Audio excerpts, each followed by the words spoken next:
નમસ્કાર, ટોપ 9 ન્યૂઝ સાથે હું છું હિના। સૌથી પહેલા વાત કરીશું ગુજરાતના ટોપ 9 ન્યૂઝ પર।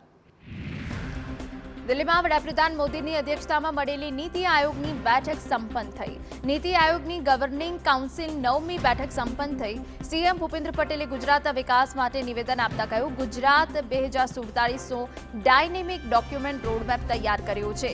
વિકસિત ભારત 2047 પીએમના સંકલ્પને સાકાર કરવા ગુજરાત પ્રતિબદ્ધ છે। ગુજરાતને 2047 સુધી $3.5 ટ્રિલિયન ની અર્થવ્યવસ્થા બનાવવાની નેમ છે।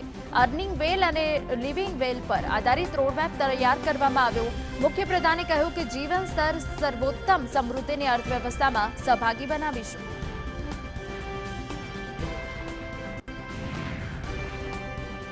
રાજકોટમાં ટ્રાફિક ડીસીપીએ ભાજપના કાર્યકર્તા સામે કરી કાર્યવાહી। કાળા કાચ અને નંબર પ્લેટ વગરની હોવાથી કાર ડિટેઇન કરવામાં આવી।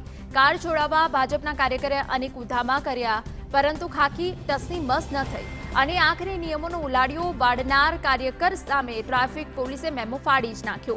સત્તાધારી પક્ષના નેતાજીની કાર પોલીસે ડિટેઇન કરતા કાર્યકર ધોઆપુઆ થઈ ઉઠ્યો અને ડાયલ કરી દીધી પોતાની પાર્ટીના મોટા નેતાઓના નંબર, જેમાં એક નામ દર્શિતા શાહનું પણ હતું। દર્શિતા શાહે દાવો કર્યો કે મેં કાર્યકરને બચાવવા નહીં, પરંતુ ડીસીપીનું માર્ગદર્શન મેળવવા માટે ફોન કર્યો। સાબરકાંઠાના ચિઠોડામાં દારૂની હેરફેર કરતા જયેશ ભાવસાર નામનો શખ્સ ઝડપાયેલો શખ્સ ભાજપનો કાર્યકર છે। હવે આ ભાજપનો કાર્યકર પોલીસ ચોપડે આરોપી પણ બની ચૂક્યો છે। જયેશ ભાવસાર અમદાવાદના અસારવા વોર્ડ ભાજપનો પૂર્વ પ્રમુખ છે। ભાજપ કાર્યકર સાથે એક પોલીસકર્મી પણ ઝડપાયો। બંને વિરુદ્ધ ચિઠોડા પોલીસ મથકમાં ગુનો દાખલ। બોટાદ જિલ્લાના રાણપુરમાં ભાજપ નેતા પર જીવલેણ હુમલો થયો છે। રાણપુર શહેરના ભાજપ બક્ષી પંચ મોરચાના મહામંત્રી અશોક ગોહિલ પર ઇમરાન નામના શખ્સે નશાની હાલતમાં હુમલો કર્યો। ભાજપ નેતાને ગંભીર ઈજા પહોંચતા સારવાર માટે ખસેડવામાં આવ્યા। ભાજપ નેતા પર હુમલો થયાના સમાચારોને લઈ ભાજપના આગેવાનો હોસ્પિટલ દોડી આવ્યા હતા। બીજી તરફ પોલીસે પણ ગુનો દાખલ કરી આગળની કાર્યવાહી હાથ ધરી। વડોદરાના ડભોઈ ભાજપના 5 કોર્પોરેટરને ગાંધીનગરથી બોલાવો। બિરેન શાહ, દાનિયલ સૈયદ, કાજલ દુલાણીની નોટિસ મોકલવામાં આવી, તો ઇઝરાયલ પારખીવાલા, દક્ષા રબારીને પણ નોટિસ ફટકારાઈ। ડ્રેનેજના ઢાંકણા ફિટ કરવાના કોન્ટ્રાક્ટમાં ભ્રષ્ટાચારની ફરિયાદ બાદ આ નોટિસ મોકલવામાં આવી છે। લાખો રૂપિયાની ચૂકવણી માટે કોઈ પણ પ્રકારની પ્રક્રિયા અનુસર્યા વગર કરવામાં આવતા કાર્યવાહી કરવામાં આવી। રાજકોટના આટકોટમાં પૂર્વ વિદ્યાર્થીની સાથે દુષ્કર્મ મામલે આટકોટ પોલીસે ગુનો દાખલ કર્યો। પોલીસે પીડિતાની ફરિયાદના આધારે ગુનો દાખલ કરી કાયદેસરની કાર્યવાહી હાથ ધરી।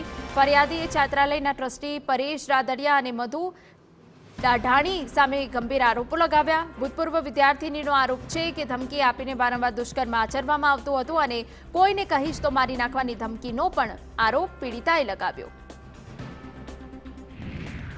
જૂનાગઢમાં ગેડ પંથકની સમસ્યા અંગે રાઘવજી પટેલે પ્રતિક્રિયા આપી। કૃષિ મંત્રીએ કહ્યું કે ગેડ પંથકની સમસ્યા વર્ષો જૂની છે, જેના નિરાકરણ માટે રાજ્ય સરકાર કટિબદ્ધ, તો વહેલી તકે સમસ્યાના નિરાકરણ માટે પ્રયાસ કરાશે। સરકાર જરૂરી સર્વે કરી સમસ્યાનું નિરાકરણ લાવશે।